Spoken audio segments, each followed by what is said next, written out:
This week on Sprague Woodturning, we're going to work on some endangered butternut that's, well, seen better days. So I enjoyed fixing these basket case bowls.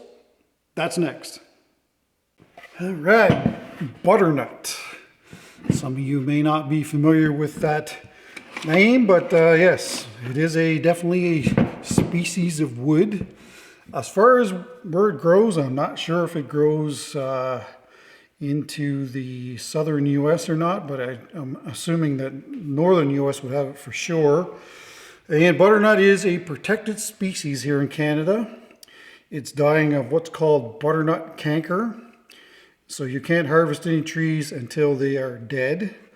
So, you know, every tree that I get, I certainly make the most of it so that it doesn't go to waste. And well, as a prime example, I mean, yeah, we've got some work to do here. That's for sure. There is another, this must have been near a crown. So anyway, there's another branch here, but it's good and solid. So I might leave that alone, leave it as it is. Got a really deep split. Yeah, it goes almost all the way over to here. So I don't know, I was debating on trying to make this tenon round again and then use that and then cut in another foot. But I don't know. She's iffy, troops. She's iffy. Anyway, this is a big bowl. This is 15.5 inches this way, 15 3/4 of an inch this way. And of course, if you're not familiar with the way that wood bowls dry, the grain is running in this direction, so when it dries, typically this will pull in on itself. And I don't know if you're going to be able to pick up how oval it is or not. It's not really that bad, but some of these bowls, other than butternut, can be really, really oval. I'm talking like an inch in difference. So that's why it's important to leave your bowls nice and thick so that you can true them up. Now, we've got a branch going down through here. That's what that ugliness is, so we'll have to take care of that. But yeah, I'm worried about that bowl coming apart, but that's pretty solid up there, so I don't know. It's probably safe to turn. If this crack went all the way through to the rim, I would say no. But since it doesn't, I think that we're probably okay to mount it between centers. Just true up that tenon. And then that way I can use the chuck to hold this, because I don't know what we're going to have to do casting-wise for this.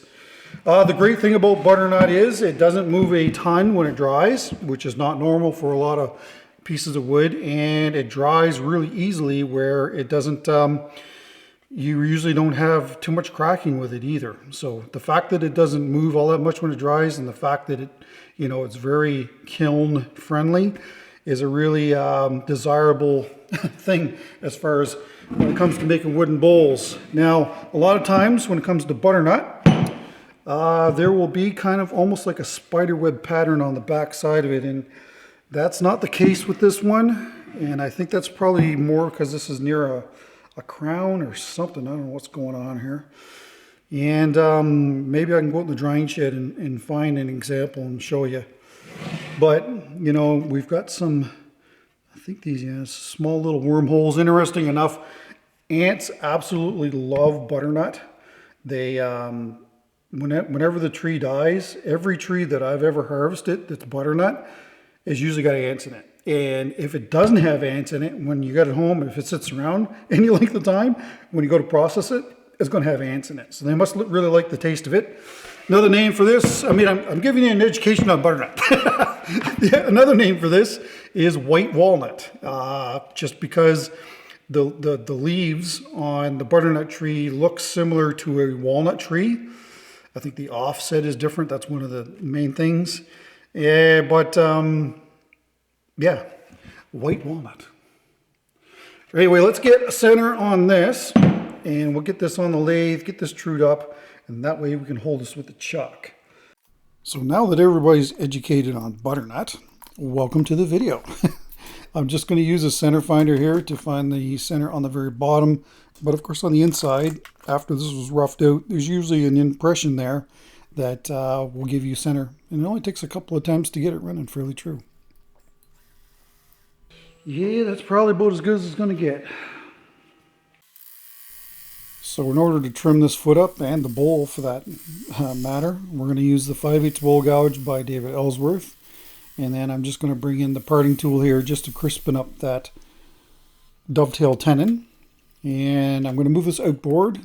Again, the reason why I'm moving it outboard is because I'm left-handed. And it's just more comfortable to work on the outboard end. And what I did was, where this crack is, I put it between the two jaws. That way it's closing that together. Hopefully. We'll see. So the goal right now is just to strip off all of this anchor seal. This bowl is covered in anchor seal because it's a twice turn bowl. As you've seen on the bottom, it was roughed out in 2022 and has been through my fridge kiln, so it's good and dry. Keep in mind that, when you are roughing out your bowls, you need to leave them thick enough. Not so much an issue with this species, but some like apple and beech is another one that seems to really move a lot.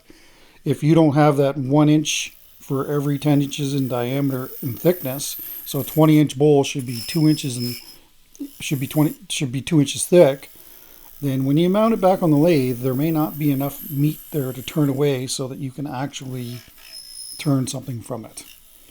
So you're going to see a bunch of cuts here, push cuts, pull cuts. That's a shearing cut, which is very, very effective. One of the knocks on butternut is that it is soft, so it is hard to get a good clean cut on it. But, managing to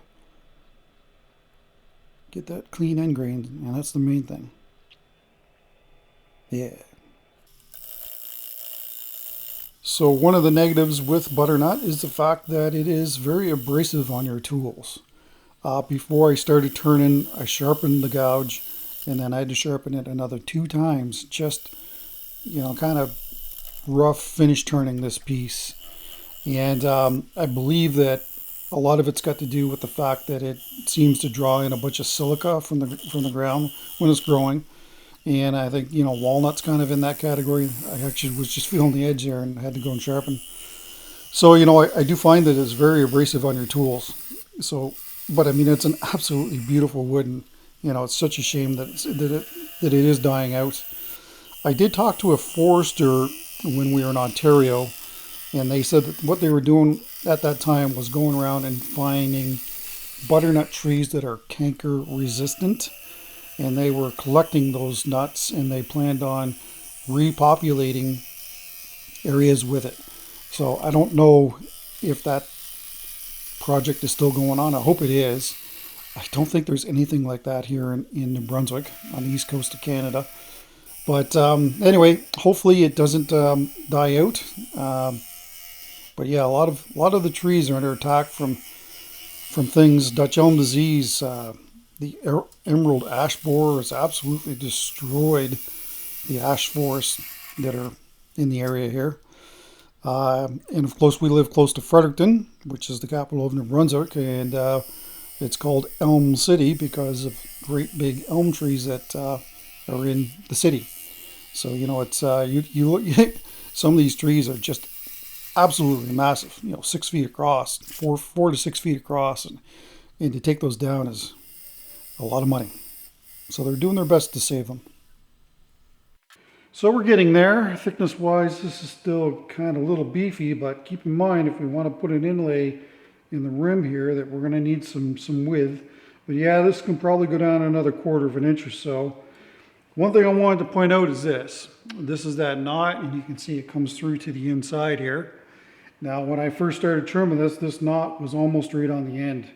So since this knot goes through on an angle, the more you take this down, the more centered this will be. And then when I cut the groove for the inlay, then it should, for the most part, disappear at the rim. Yeah, we'll have to deal with this, but at least we don't have to deal with this. I do try to leave these as natural as possible, but sometimes things just don't work out all that great. Down in here, I kind of like that little area. I might leave that just how it is. But of course, well, we'll have to fill this in. But anyway, yeah, I'm just going to take this down until it's centered. But before I do that, I'm going to trim this up a little bit more. We'll get our thickness that we want, and then we'll trim this so that it works for us. I keep forgetting that there's a lot of non-turners and new turners that watch my content, so I'll explain outboard and inboard. So basically, when you're standing in front of the lathe with the lathe bed in front of you that the tailstock slides up and down on and you can lock down, well, that is inboard. When you move it to the other end of the lathe, the outboard end, where there's no lathe bed, then that's outboard. And on this particular lathe, it has left-hand threads. So a lot of the chucks, well, all of the chucks and faceplates that I use have left-hand threads in them, so I can use them on the outboard end. And that way it doesn't unscrew when you run the lathe forward, basically. Because if it had right-hand threads, it would definitely unscrew. So not much cleanup on this, a little bit, just a little bit of bark in there. And then you'll see me get out the, yeah, I've got a little pick tool, hook tool from Snap-on. And then I'll be switching out to a Typhoon bit. Typhoon bits are awesome. If you're going to do a lot of this work, highly recommend getting them. They can be quite aggressive, and they do kind of skid along the surface. So you got to be careful and watch out for that, because this thing will bite you. And I'm just going to show the parting tool coming up here. And this is freshly sharpened because it's very important that we get a nice clean cut on the inside of this groove.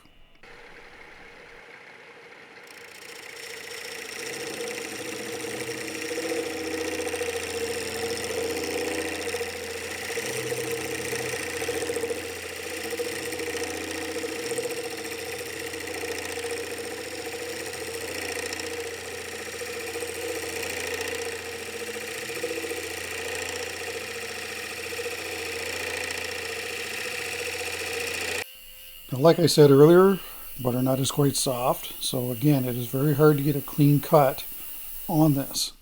And the issue with not having a really cleanly cut inlay area, because I plan on using a clearer epoxy to do this, and there's a big giveaway as to what I'm going to put in here, and that's some old jewelry beads in the rim here.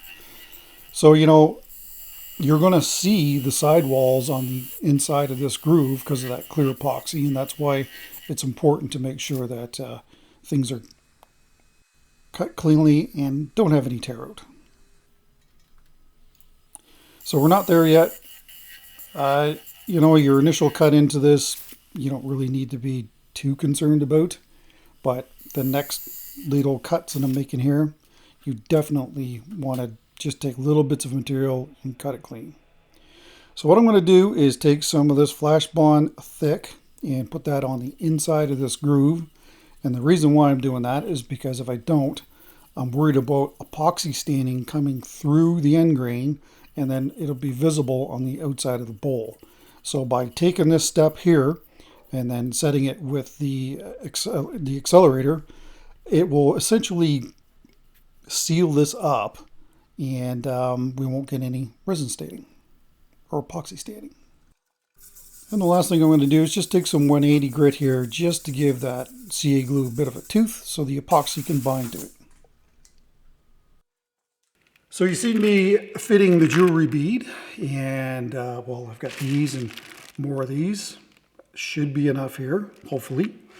I will stay away from the clear ones because when you put the clear beads in there like this, when the epoxy or the CA glue goes in on top of them, they, for the most part, disappear. So we're definitely going to be not using those. And this is a really deep channel.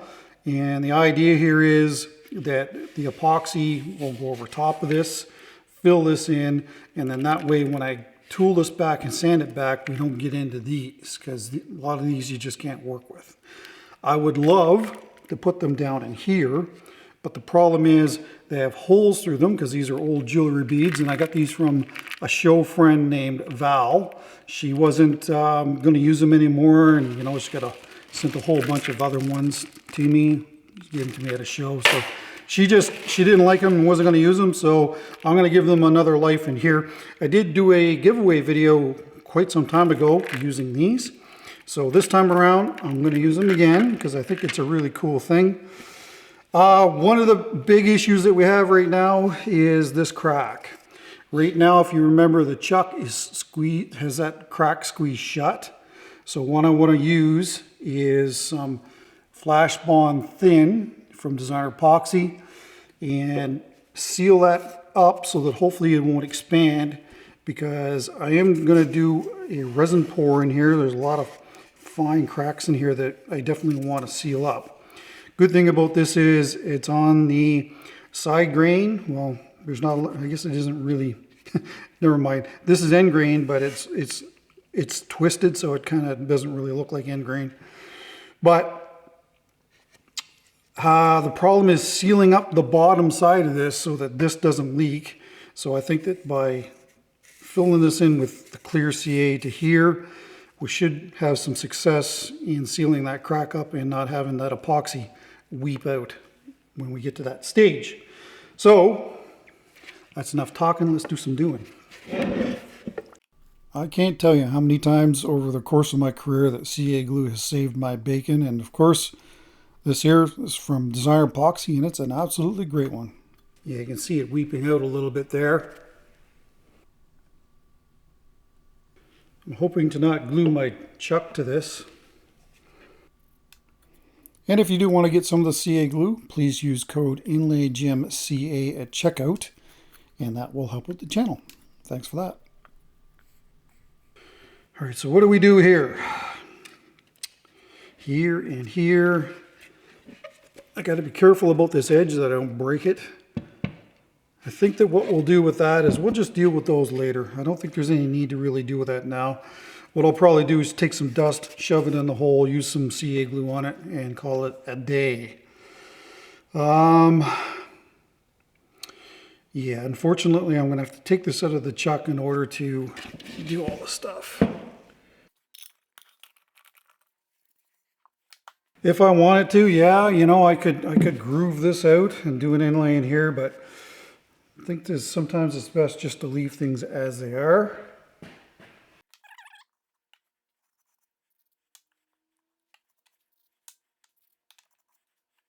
Yeah, same thing with these wormholes. I'll just fix those afterwards. All right, time to fire up the glue gun and get some plastic on this. All right, so off camera, I just took some duct tape, put it on the outside of this. Just had this big, well, it looks like a wind shake almost. Anyway, there it is there, filled that in. That way we don't have to have such a huge area to put the plastic on and have the epoxy laying in there. All right, so I'm just going to use some 6mm poly vapor barrier. And this should be fine on the outside, and we'll figure out what we're going to do on the inside. You've seen me use this method a number of times here, but I'll briefly talk about things to watch out for. The 6mm poly, the hot melt glue can actually kind of burn through it, and you'll see me kind of have to stick on some pieces and repair them, like right there. I am wearing gloves in case the hot melt glue gets onto my fingers. It's not going to stick to my fingers, it'll stick to the gloves. The other thing too is when you're putting the plastic on there, or when you're putting the hot melt glue on, make sure that you keep it far enough away from the edge that it's not going to migrate into the negative space that's there. On a bowl that's this thick, it's probably not a huge deal to deal with, but you know, you probably should, it's best to avoid that if at all possible. Now on the inside I did things a little differently. On the outside with that outside curve, it's really easy to kind of get a really good fit and get things stuck down properly. But on the inside, it's a little harder to do. So once I initially get this glued on here, you'll see me cut the plastic back again. But this time I'll also lay down a bed of hot melt glue and then embed duct tape into it. And I found that out of all my mold making experiences, this is the guaranteed way to make sure that it's not going to leak.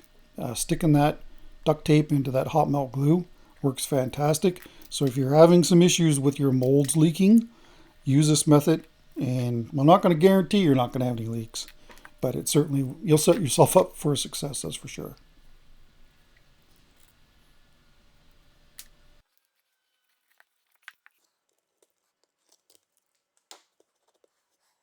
Might put a little bit of glue here just to seal that off really good. I want to reuse this tenon, so that's one of the reasons why I don't want any epoxy to get down in here.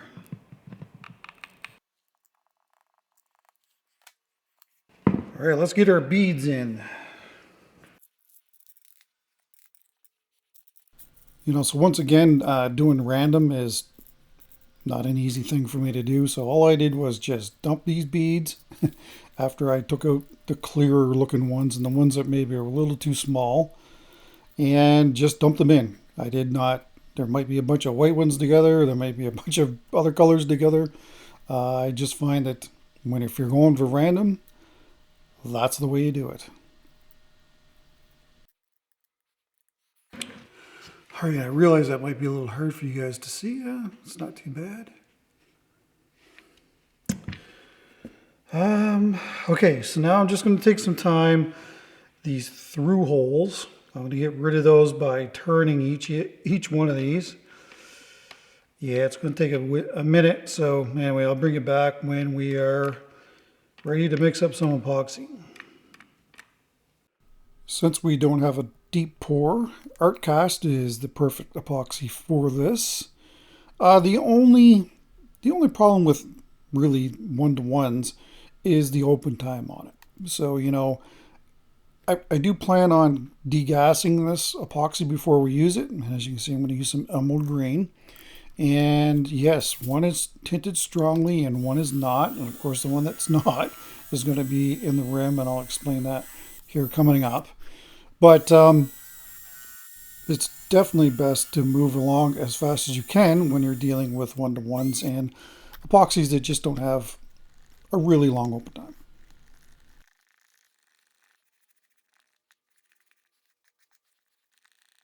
So I think that it is a good idea to degas this epoxy before we do the pour, and the reason for that is because the bowl is too large to go into my pressure pot and too large to go into my vacuum chamber. So we're going to degas this, and then hopefully that will get rid of any bubbles. So when we do the pour, there won't be any bubbles in, you know, the final product. So vacuum chamber coming up next. All right, here we go. Hopefully they don't fall off of those cups that I've got upside down. Anyway, let's find out.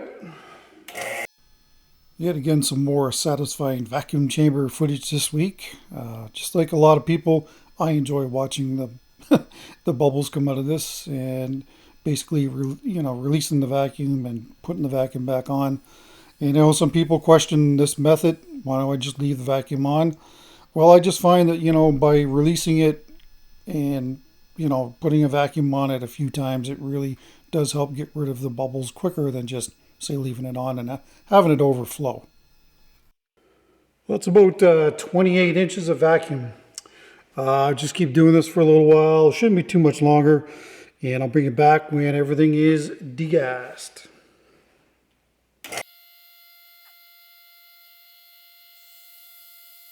So that's been 20 minutes, and I don't know, I just don't seem to be able to get rid of all this, the air in the epoxy here, and I'm a little worried about it starting to set. So we're gonna have to end this, and I'll take the torch, blow off the bubbles, and we'll proceed to pour before this starts to set. Now, if you wish, you can use a heat gun to get rid of these bubbles as well. The problem is my workshop is such a dusty environment that dust ends up in the heat gun, and then you end up getting dust inside of the epoxies, and that's why I use a torch and not the heat gun. Yeah, these are already starting to warm up, so we gotta do the pour. Now I've leveled this front and back.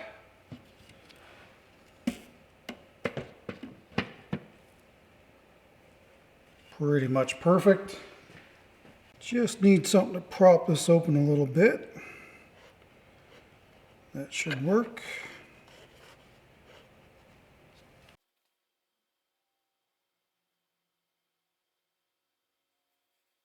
Yeah, a little bit left over, that's all right. I'll throw that into some globes.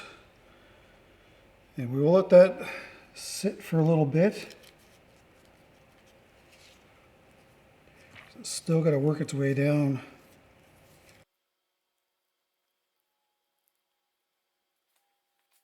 Don't see any leaks underneath. That's a good thing.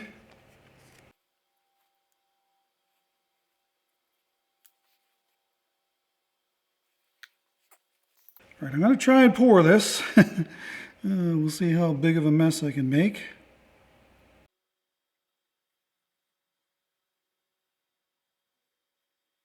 Yeah, definitely overestimated that. Wow, I thought it would take a lot more than that. In my defense, if I had have not had enough epoxy, well, we would have been in bigger trouble. There's going to be some bubbles coming out of here, of course, because there's holes through this stuff. Man, I really would like to see this go in the pressure pot. I think that it's still going to be a neat looking thing. And the fact that I know that there's going to be some people wondering about why I put some color in here, but you can see the sparkles in it. So that's one of the main reasons why I did it.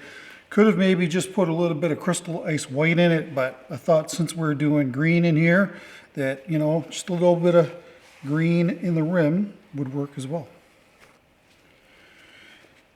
Anyway, that's going to do it. I'm just going to keep watching this, burn off any bubbles that show up, and we'll see you in there tomorrow.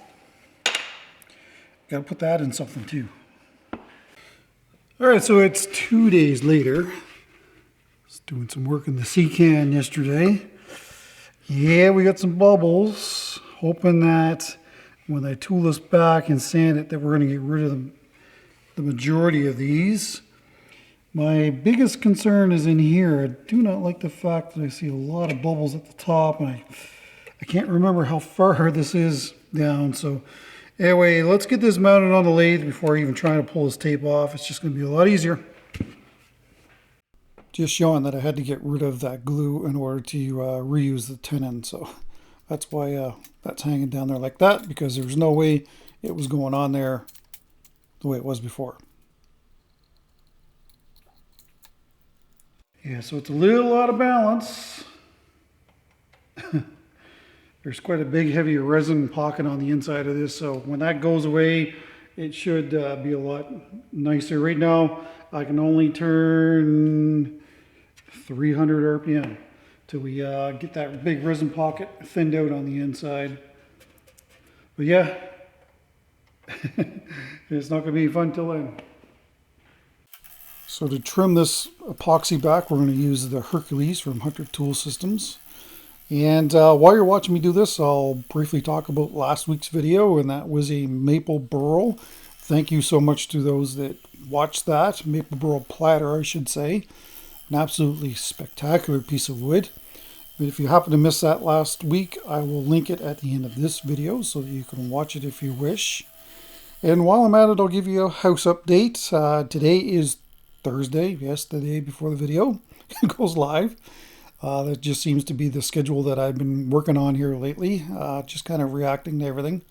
But by the end of the day today, all of the installation will be done. The inspection for the wiring has happened upstairs. And we're also hoping that, I think my builder is hoping that he's going to get his framing inspection done today as well, because there's a lifted drywall coming tomorrow So they should be able to start drywalling on Friday, of course, as long as he gets his inspection. So yeah, things are moving along quite nicely. Obviously all the electrical, plumbing, HVAC, rough-in upstairs is done. The plumbers also put in the filter system down in the basement. So and other big one is we have power. Yeah, that quickly we got power. Now I could have used a 3.5-inch dipple disc to sand this back, but I'm going to use this 6-inch random orbital sander that's got 60 grit on, and it's a PSA backed discs. They work great. Again, from sandpaper.ca. So we definitely get some bubbles, and those all come from the through hole in the beads. That's what's going on there. Now we're going to use some UV resin to repair these holes. But what I want to do first is just take my little hook tool and go in these holes and just kind of scrape them up.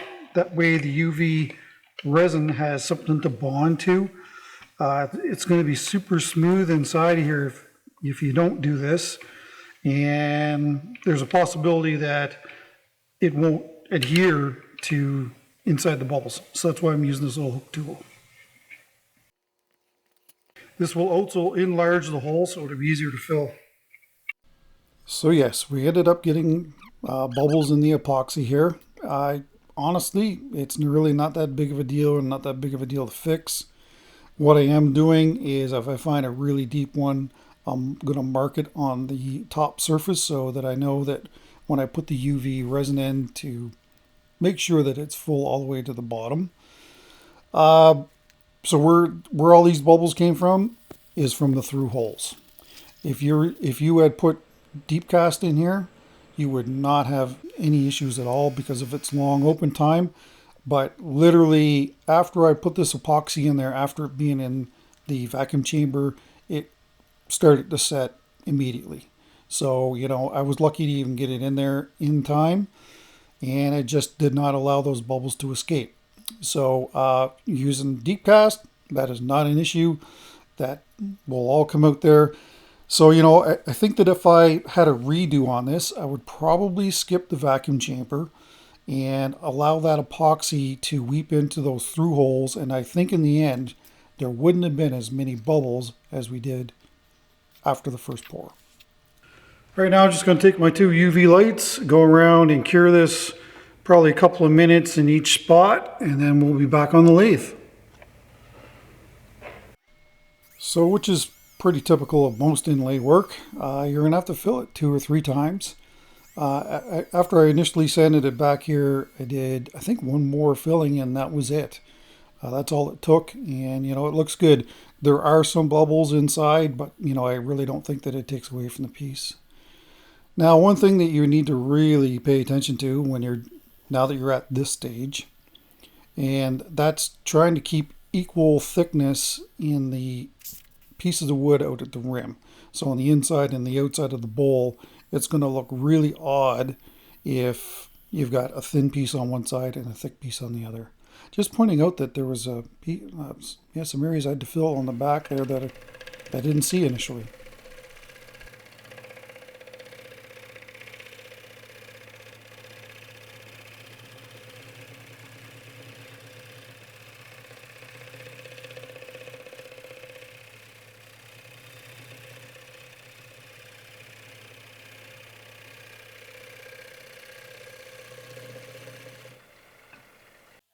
So I'm shear scraping with a freshly sharpened gouge, and yeah, that's what you should be getting, just fine little shavings, and it really does a fantastic job on the outside of a bowl.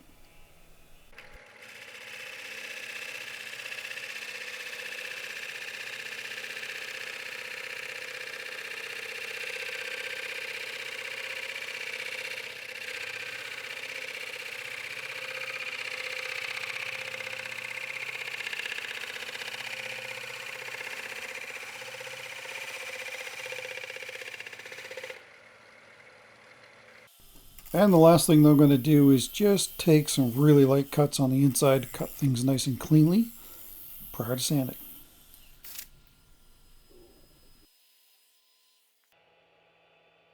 And to do that sanding, I'm going to use the 3.5-inch dipple disc from sandpaper.ca. Don't forget to use code INLAYGEM at checkout to receive your discount. Yeah, fabulous disc, and yeah, and you can see how much dust is coming off of this thing. I mean, this is one thing about Butternut. It will sand, and it will sand very nicely. So, you know, I noticed there was a little bit of tear out on one of those little branch areas on the outside of this piece, but I wasn't too concerned because I know that the 60 grit would take care of it quite easily. And I did even up the wood on the outside, so it's the same as the inside. All right, so I've gathered up some dust here, and small little wormholes that are here. I'm going to fill them with the dust and the pith on that knot that's there, and this one here. Same thing on the back side. I do plan on doing an epoxy coat on this because there's still some areas on the top here that need to be filled. There's some areas in this epoxy area, so you know and the fact that butternut is really soft and will soak up a ton of finish. I think that doing an epoxy coat here will be beneficial to it. But what I'm going to do is just rub that into these holes and then kind of blow it off, but try to leave it remaining in the holes. And then when the epoxy coat goes on, the epoxy will weep into that and it will solidify and it should look more natural. That's the plan anyway.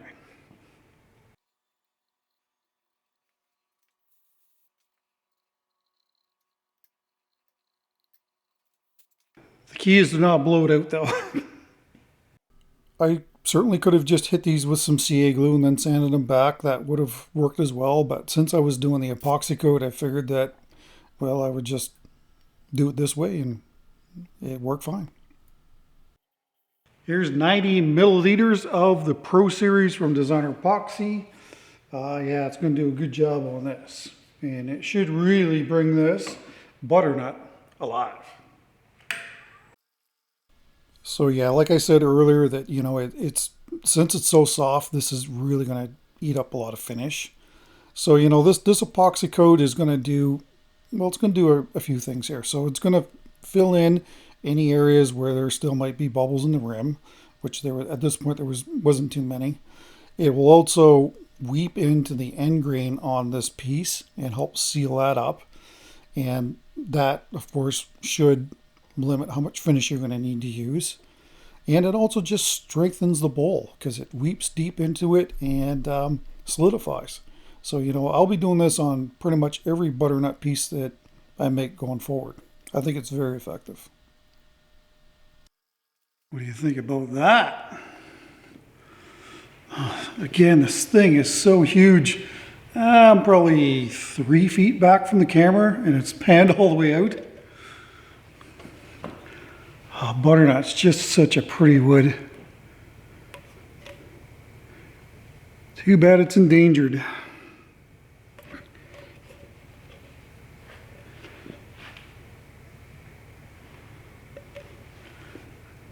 And with the light here, there's your beads. Look pretty good, I must say.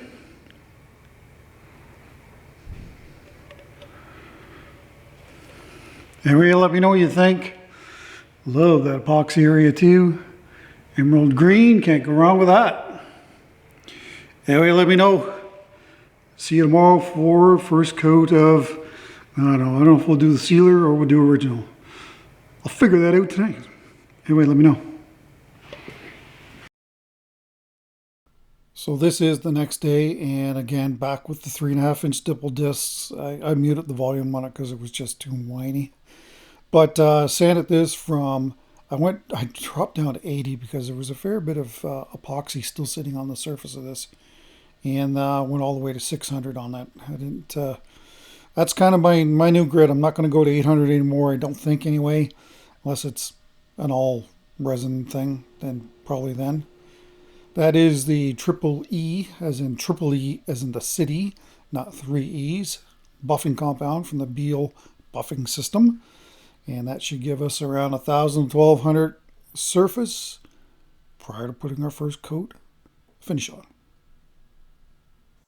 As far as cleaning this piece with the denatured alcohol, I initially started just cleaning the epoxy areas first. And then I got thinking, well, because that triply is going to be kind of sprayed throughout everything. So then I decided to do the bowl inside and out. You just have to be careful with denatured alcohol because it can raise the grain on whatever you're working on. Here's your first coat of Waterlux Gloss Original. Typically when I put this finish on, I start at the base of the bowl like I did there and then work my way up to the rim, and that's it. I may go back over it once just to level everything like you would a polyurethane on the top of a table. But in this case, I kept going back to it because this wood was still thirsty even after the epoxy coat. I did have to do some aggressive sanding, so yeah, that's the trade-off. But hoping to get this done in 2 coats. Well, what do you think? Bead detail's pretty awesome.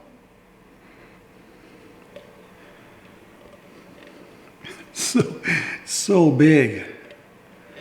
Wow.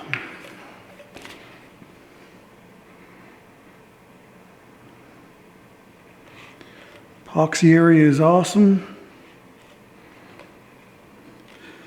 Love the look of Butternut. Some compression grain there. That's where that long crack was.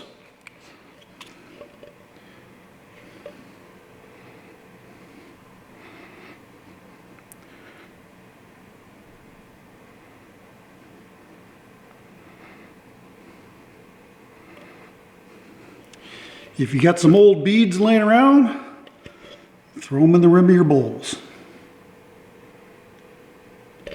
See you tomorrow for the second coat. Let me know what you think. Here we are the next day. Very matte finish. Yeah, I don't know if we're going to have a finished bowl this week or not. Had to do some pretty aggressive sanding yesterday, so that would explain it. But anyway, we'll throw another coat on it and see what it looks like tomorrow. One of the most common questions I get asked is, what am I using for a respirator? This is called the Power Cap from JSP, and I got it from Peak Safety in the US. Works great. Back again with the Triple E buffing compound, and I do this between every coat. So talking about the Power Cap, the only thing that I don't like about it is the filter placement. I do find that they clog up fairly quickly.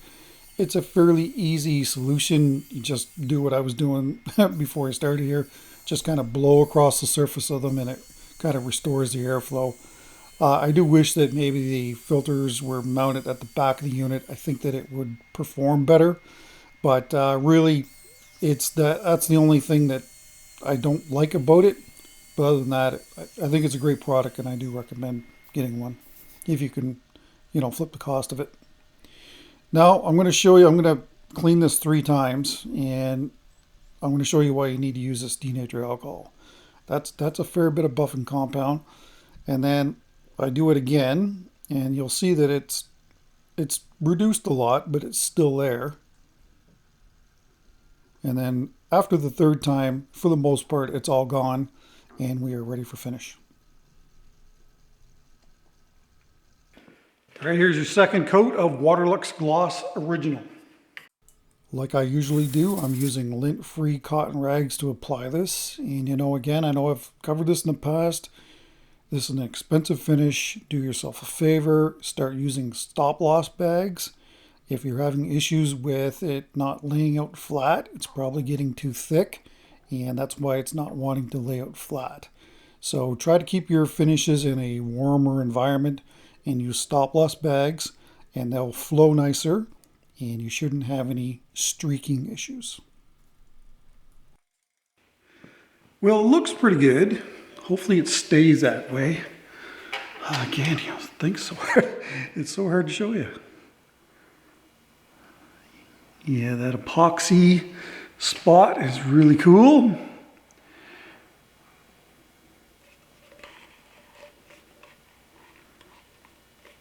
Yeah, there's a lot going on in this piece of wood.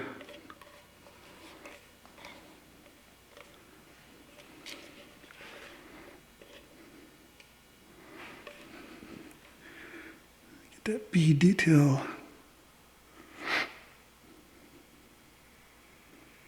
Anyway, we'll see you tomorrow. Not sure if we'll be doing the foot or not. Well, what do you think about that? I'll try and show these beads off better at the rotating footage at the end, like I usually do. Unfortunately, we don't have a finished bottom. It is quite dry in the middle here, and I can see other spots that it's going to need another coat. So yeah, definitely 3 coats of the original is what it's going to take to get this finished the way that it should be. Yeah, beautiful epoxy area. The golden brown color of this butternut is really, really nice. Other than oak here in Canada, really there isn't very many woods that have this color. Matter of fact, I don't know if there's any woods that have this color. So that's what it is. But anyway, the beads, yeah, you know, I think that it would kind of neat to have beads that are kind of all the same. But in a way, I really like the color variation throughout this. So anyway, you can share your thoughts there. Yeah, I mean, it's just something that you can do with some old jewelry beads you got laying around. These are not plastic. These are natural stone or glass. So plastic beads, I don't know if plastic beads would work because they may float. Unless you somehow maybe glued them down prior to the pour. But if you've ever tried inlaying those plastic beads, leave a comment down below and let us know how you did it. Size on this is big. This is just shy of 15 inches across and 5.5 inches tall. It's a little tough to measure with the tenon, but that's what it should finish out at. And out at the rim, it is 3/4 of an inch in thickness. So this would make a beautiful centerpiece for a table, whatever. And the fact that I've got the water locks over top of it, I wouldn't have any problems putting a salad inside of this either. Anyway, it is for sale. Let me know. spraguewoodturning@gmail.com, and I will disclose the price then in case it is a gift. Let me know. Don't forget to put designer epoxy in the comments down below to be entered into the next giveaway at 150,000 subscribers. Things have picked up. I think since the last giveaway, we're like 1,700 subscribers over that. So, I mean, that's a lot faster than getting to 145. So thank you to those who have subscribed. And if you haven't subscribed, please do that. It's free. It doesn't cost you a thing. And of course, that way we can give away more stuff. As far as what's going on next week, I'm going to be working with wood that I've never worked with before. I'm not going to give it away, but it is a really pretty wood. And I believe that it's an invasive species here in Canada. Anyway, that'll be next week, so please come on back for that. All right, well, that's it. Thank you so much for watching. Special shout out to the members. You guys are fantastic. Thank you so much for your support. And if you want to be a member of my channel, it is $2.99 a month to do so. And I thank you for that. Have yourselves a fantastic weekend. And hope to see you back here next week for another cool project. Take care.